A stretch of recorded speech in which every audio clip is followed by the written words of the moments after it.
My name's Ethan, and not too long ago, I thought my life was just about perfect, or at least as close to perfect as an ordinary guy like me could hope for. I wasn't born into money or fame. I grew up in a small town with a close-knit family, went to a decent state college, and fell in love with a woman who seemed to glow from the inside out. Her name was Samantha, and she was that bright, lively soul who'd make you forget your worries just by laughing at your jokes. I say was, but it's not like she's gone or anything. It's just that the woman I used to know and the woman she's become feel like two very different people. When Samantha and I first got married, we were still living in a cramped apartment above a bakery that opened before dawn. Every single morning, the aroma of fresh bread would snake its way through our floorboards, practically nudging us out of bed. It might sound annoying, but we actually loved it. We were broke, young, and full of hope, and that bakery smell felt like a symbol that something good was always cooking around the corner. We didn't have much back then. Hand-me-down furniture, a TV borrowed from a friend, and a wobbly kitchen table from my aunt, but the place was bursting with laughter. We'd watch old sitcoms late at night and split a microwave pizza, joking about how someday we'd afford a real dinner out. Samantha had a way of making even the most boring evening feel like an adventure. Sometimes, we'd drape a blanket over two chairs and pretend we were in our own tiny fort, nibbling on popcorn and whispering secrets to each other. I'd never known that kind of carefree happiness before. Eventually, we both got better jobs. Samantha moved from helping at a local fashion boutique to working in corporate retail. I stuck with marketing and slowly climbed the ladder at a mid-sized company. We managed to save enough for a small house in a quiet suburb. It wasn't a mansion, but it had a yard where we figured we'd plant a garden or maybe let our future kids run around someday. We even got a beagle named Rusty, a pudgy little guy with floppy ears who followed us everywhere. Sunday mornings were sacred. Pancakes on the griddle, a pot of coffee brewing, and Rusty at our feet hoping for scraps. But life has this habit of sneaking up on you. Over time, subtle changes crept into our marriage. At first, I barely noticed anything. Samantha seemed quieter, a bit more stressed, but I chalked it up to her hectic workload. Then I realized she wasn't really laughing at my jokes anymore, even the ones that used to get her rolling her eyes in a playful way. She stopped greeting me at the door when I came home from work. Instead of her usual warm hug, I'd find her scrolling through her phone, looking up just long enough to say, "Hey." The warmth in her smile started fading, replaced by a distant flicker in her eyes. I told myself every relationship goes through ups and downs. I even wondered if maybe I had become too predictable, too boring. So I tried to spice things up. Surprise flowers, impromptu date nights, random compliments. She'd thank me, but it felt forced, like she was just being polite. Something about that change gnawed at me, but I brushed it aside. We'd been together for years after all, and it was hard to imagine anything or anyone could come between us. Then the late nights started. Samantha would come home way later than her usual schedule, claiming she had work emergencies or occasional girls' nights. When I asked how it went, her explanations were vague and half-hearted. She also began guarding her phone, always keeping it face down or shutting it off when I entered the room. If I asked about it, she'd say she was just tired, or that I was making a big deal out of nothing. But a strange feeling sank into my gut, like something was seriously off and I just didn't want to admit it. Things escalated when I noticed an unfamiliar cologne clinging to her clothes. She also started wearing outfits I'd never seen before, tight-fitting dresses, new bras, and underwear that she'd never show me. I wanted so badly to believe it was innocent. She just wants to feel good about herself, I told myself. But each new clue felt like another crack forming in the foundation of our marriage. And with every little sign, that quiet voice in my head got louder, telling me the truth I didn't want to face. The night I finally stopped lying to myself was a bitter cold Wednesday. I'd been let off work early, and I decided to do something thoughtful for Samantha. I picked up dinner from our favorite Italian restaurant, a heaping helping of spaghetti and meatballs for her, lasagna for me, plus an extra side of garlic bread. While waiting for the order, I pictured Samantha's face lighting up when she saw me walk in with that familiar red and white takeout bag. I imagined we'd enjoy a quiet evening at home, maybe even reconnect. I got home to find the house dark and eerily still. No hum from the TV, no lights on except a faint glow coming from the kitchen. I set the food down and spotted her phone on the counter, screen lit up. Normally, she guarded that phone like it was the Holy Grail. Seeing it left out so casually sent a jolt through my system. Against my better judgment, I picked it up. A message from a contact named Travis R. took up most of the screen, and my stomach turned as I read, "Last night was unbelievable. I can't stop thinking about you. Meet me after work?" My mind reeled. Unbelievable? Can't stop thinking about you? This was more than just an innocent text from a coworker. I scrolled up and found pictures, explicit messages, plans they'd made for future get-togethers. My chest tightened until it felt like I couldn't breathe. The takeout bag slipped from the counter, crashing to the floor, and tomato sauce splattered everywhere like some twisted crime scene. But I barely noticed the mess. My entire world was imploding right in front of me. My hands shook so hard I almost dropped her phone again. I could hear my heartbeat pounding in my ears. So this is it, I thought. All those suspicions, all those little signs. Turns out they were real. I realized Samantha wasn't working late or meeting girlfriends. She was with Travis, this guy whose texts hinted at a passionate affair that had been going on for who knew how long. The betrayal stung like 100 paper cuts all at once. I wanted to scream, to smash something, but I just stood there, trapped in a state of numbness. Finally, I set her phone back on the counter, turned off its screen, and sank to the floor amid the fallen food containers. My mind ran wild with questions. How did we get here? What did I do wrong? Why would she do this? But there were no easy answers, just an emptiness that swallowed me whole. I probably sat there for a solid hour, staring at the sauce-stained linoleum. By the time I got up, I wasn't sure what to do next. Part of me wanted to leave right then and never look back. Another part wanted to wait for Samantha to come home and confront her face to face. In the end, I chose to stay, fueled by equal parts rage and heartbreak. I turned off all the lights and settled onto the living room couch, cloaked in darkness and replaying that text over and over in my head. It was close to midnight when I heard keys jingle in the lock. Samantha stepped into the house quietly, probably assuming I was asleep. The faint smell of whiskey clung to her clothes, and there was a lingering scent of leather that definitely wasn't from our couch. My chest felt tight again, but I forced myself to stay calm. "Hey," I said, my voice low and shaking with anger I couldn't hide. She nearly jumped out of her skin, pressing a hand to her chest. "Ethan, you scared me. Why are you sitting in the dark?" Instead of answering, I flicked on a nearby lamp. The sudden light made her squint. I studied her face, searching for any trace of guilt. Maybe there was a flicker of it in her eyes, but it vanished as soon as she realized I was upset. "Busy night at work?" I asked, my tone bitter enough to taste. She gave a half shrug. "Yeah, super busy. I'm exhausted."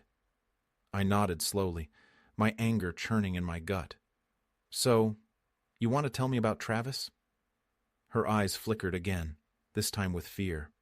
But instead of remorse, her expression hardened into something cold. "Why were you snooping through my phone?" she demanded, crossing her arms defensively. I almost laughed at how quickly she spun it back on me. "You left it unlocked on the counter," I shot back. "I didn't have to snoop. And what I saw, well, you can guess how I feel about that." She let out a sharp sigh, like I was the one inconveniencing her. "Look, Ethan, it's not what you think." I grabbed her phone from the side table where I'd placed it. "Really? Because these messages make it pretty clear. Pictures, rendezvous. You're not even trying to hide it anymore." For a moment she looked cornered, and I saw genuine panic in her eyes. Then she shrugged, her voice going flat. "Fine. You want the truth? I've been seeing him. Does that satisfy you? Satisfy me? I could hardly keep my voice steady. That's the last thing this does. She rolled her eyes as if I were overreacting. I'm tired, she muttered. This marriage hasn't been working for a while, Ethan. Maybe you just didn't notice. Hearing her say it out loud slammed into me like a fist to the gut. I'd known something was wrong, but I'd never expected this level of callousness. My throat felt too tight to speak. I could taste the sour tang of betrayal, and it almost made me sick. I wanted to yell, to demand some explanation that would make sense of it all, but her distant stare told me she wasn't about to offer one, so I just went numb. The days that followed felt like an endless haze of misery. Samantha and I kept sleeping under the same roof, but it was a house divided. She stayed in the master bedroom. I camped out on the couch or sometimes the recliner by the TV. If we did speak, it was short and frosty, usually about practical matters like bills or the dog. The tension in the air felt suffocating. I tried to bring up counseling once. I still clung to some desperate hope that maybe we could fix what was broken. When I suggested it, she nearly laughed. You think therapy will magically make this better? She scoffed. It's not like you've been Mr. Perfect either. Maybe I just needed something else. She wouldn't even look me in the eye when she said it. That cut me deep. It was as if 10 years of shared memories, wedding vows, holiday traditions, inside jokes, had evaporated, leaving nothing but hostility in their wake. The worst part was that she didn't stop seeing Travis. I'd notice her texting him late at night, whispering into the phone when she thought I was asleep. She'd come home smelling like strange cologne, her hair and clothes disheveled. It was torture to witness it day after day, but I couldn't seem to make myself walk out the door yet. Maybe I was in shock, or maybe I just kept hoping she'd snap out of it and realize we had something worth saving. But with each passing day, that hope diminished, replaced by a numb acceptance that this was really happening. Every corner of the house reminded me of a happier time. The photo of us on the mantel from our beach vacation, where we were all smiles and sunburned noses. The painting we bought at a flea market, which we used to joke was so ugly it was cool.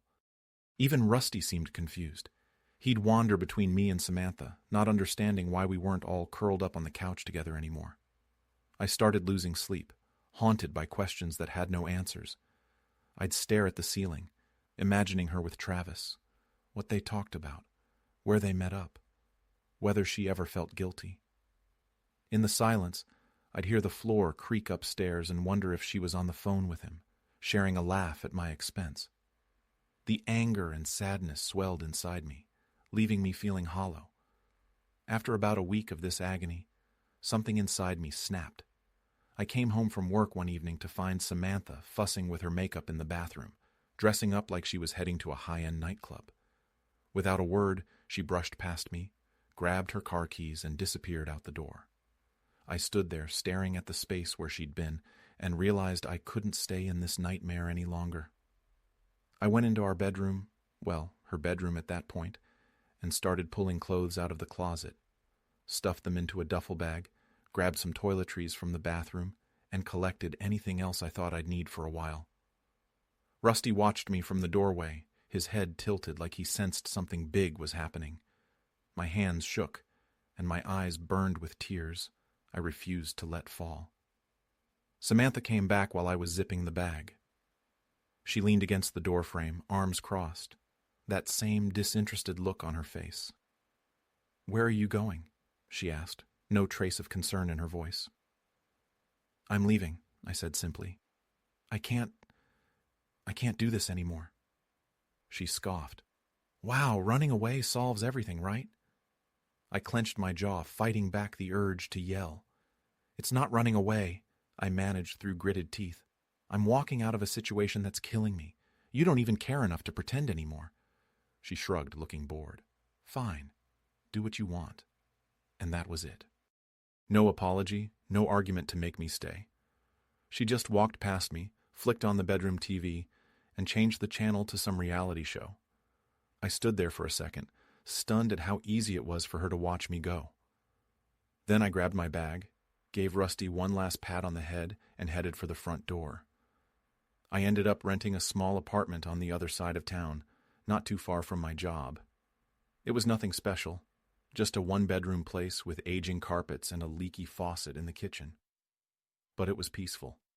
For the first few nights, I slept on a second-hand futon with my clothes still in the duffel bag. The silence was almost eerie, but at least it was honest.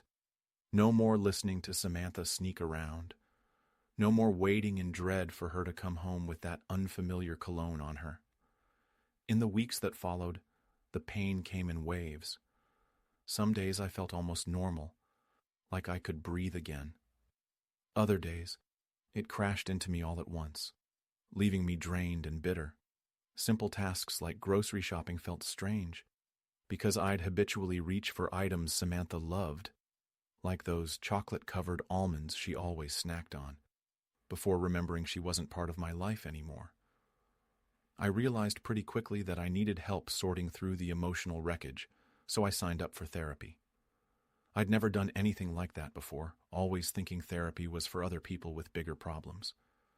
But my therapist, Dr. Powell, guided me gently through the messy tangle in my head. She helped me see that Samantha's betrayal wasn't my fault, that sometimes people change in ways we can't control.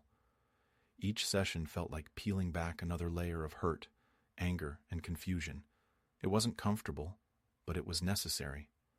I also confided in a few close friends, guys from work and a couple of old college buddies. Many had no idea what I'd been dealing with, and their support was immediate. They invited me out for drinks, checked in on me, and even helped me furnish the new apartment with a decent couch and a proper bed. It felt good to know that, despite everything, I wasn't alone in this world. I realized that love might fail, but genuine friendships endure. Over time, I began picking up hobbies I'd abandoned, like fishing, something I used to love before the 9-to-5 grind took over my life. I'd wake up at the crack of dawn on Saturdays, grab my gear, and drive out to a nearby lake.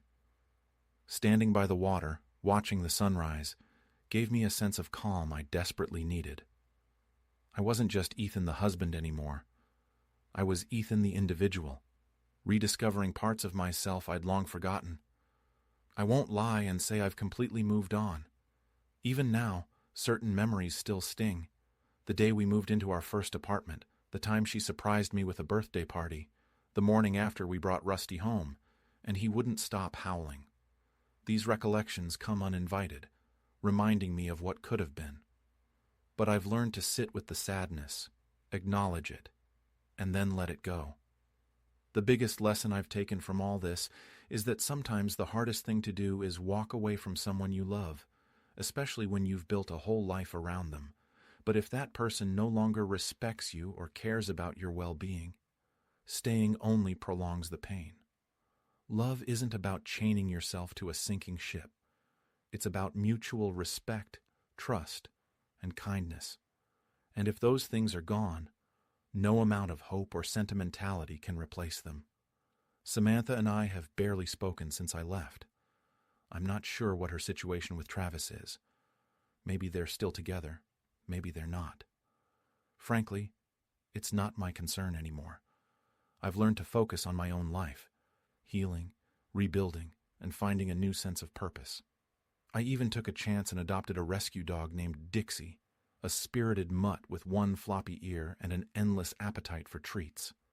She's not Rusty, but she's a sweetheart who greets me with tail wags whenever I walk through the door, reminding me that genuine affection still exists in the world. I can't say I regret all of my years with Samantha. They shaped who I am today. But I do wish it had ended differently. Betrayal cuts deeper than almost anything else, leaving scars that might never fully vanish. Still, those scars can serve as a testament to survival. They remind you of what you've endured and how you emerged stronger on the other side. If anyone reading this finds themselves in the same heartache, feeling that twist in your gut, sensing the distance growing between you and the one you love, know you're not alone. It's painful, and it can feel like the end of the world, but it isn't. Life goes on. You learn to breathe again, laugh again, trust again. You remember your own worth, and you come to understand that love should never make you feel lesser or unwanted. I've come to believe that real love will never require you to sacrifice your dignity. It might challenge you, stretch you, and even scare you sometimes, but it won't diminish your sense of self. And if you do find yourself in a situation where someone betrays that love, it's okay to walk away. Healing might be slow, but each day you take a small step forward is proof that you're still alive, still fighting, still human. These days, I'm discovering a life I never thought I'd have, one where I'm responsible only for my own happiness. I cook dinners just for me, experiment with new chili recipes, and let Dixie lick the bowl when I'm done. I no longer tiptoe around secrets or check the clock, worried my wife is out with another man. It's peaceful, though it took a lot of tears and anger to get here. That's my story, a warning maybe, but also a testament to resilience. What started with tiny, almost invisible cracks ended in a broken marriage. But from that rubble, I'm learning to build something new. I'm not the same man I was, and that's okay. I've grown and learned, and I carry those lessons with me every day. In the end, I survived a betrayal I once believed impossible to endure. And if I can survive that, I figure there isn't much else life can throw at me that I can't handle.